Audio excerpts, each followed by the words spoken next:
demo for number 6 of our in-class practicals, placing a dog into lateral and holding it there. So I've got Bella here again, who's being such a good girl, and right now I currently have her on the table. So with a small dog, I typically want to do any kind of restraint like this on a table because it's really hard to hold them in a good position on the floor. Great for big dogs, not great for little dogs.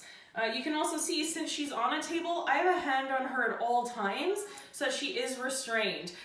We don't ever want to have no hands on the animal while they're on the table because they could potentially fall, make a run for it, and get injured. So we do not want either of those situations.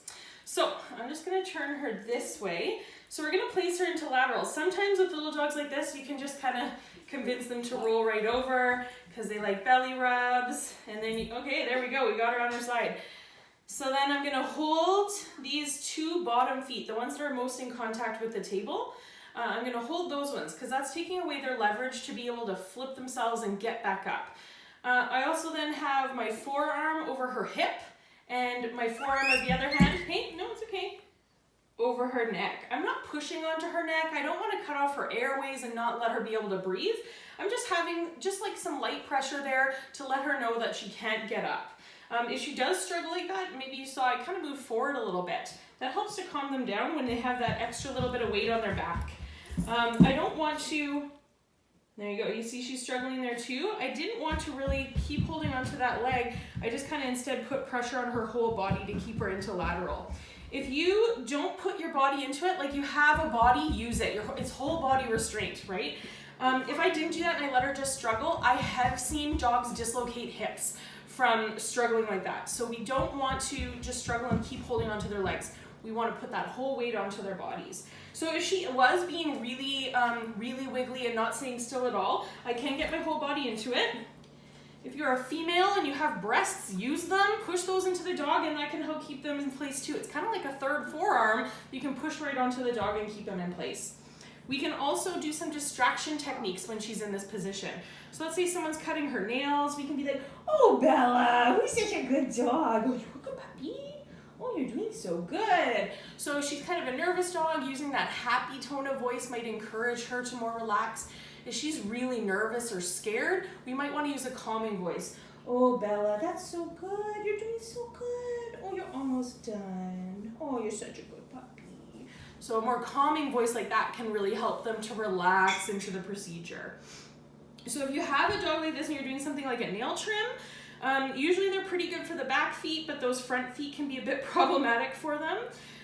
If you need to, you can always do get your fluffy tail out of the way here.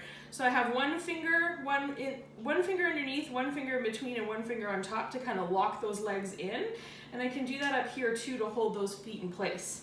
If she continues to be really wonky and moving around while we're trying to do that nail trim, I find this leg especially, dogs are really like, while we're doing that nail trim. So what I can do is I can use my forearm and just put it right over her hip, and I can hold both those legs out for that nail trim. And then whoever's trimming the nails can get it done without her wiggling her feet around. Okay? And then when it's time to let her up, I want to let her up slowly, and I want to let her up in the direction that I put her down into lateral. Okay, so I put her down with her feet, okay, out to the side like that. I want to let her up the same way. I don't want to let her roll over and roll towards me because that does give potential to like flip a stomach or cause an injury. So we don't want to do that. So if we have a dog that isn't very cooperative to get into lateral, so last time I kind of belly rubbed her and she rolled right over. If we have a dog that's resisting a little bit more, if it's a little dog like this, again, I'll use my 1, 2, 3 fingers. I'll get them in between.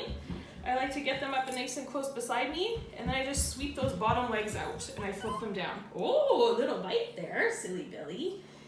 So if this was a dog in a clinic, I would muzzle her at this point because I don't trust a dog that's trying to bite me. But I know this dog pretty well. I'm not actually really concerned about her. And what I can do here too is give her just like some scritchy scratches, a little belly rub, and to help to earn her trust back again.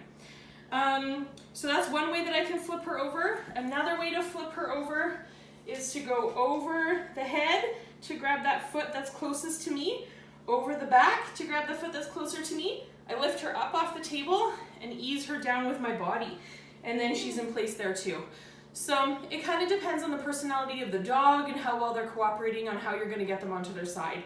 But this move where you're going over the back and grabbing those legs closest to you and then easing them down with your body, that's going to work for most dogs.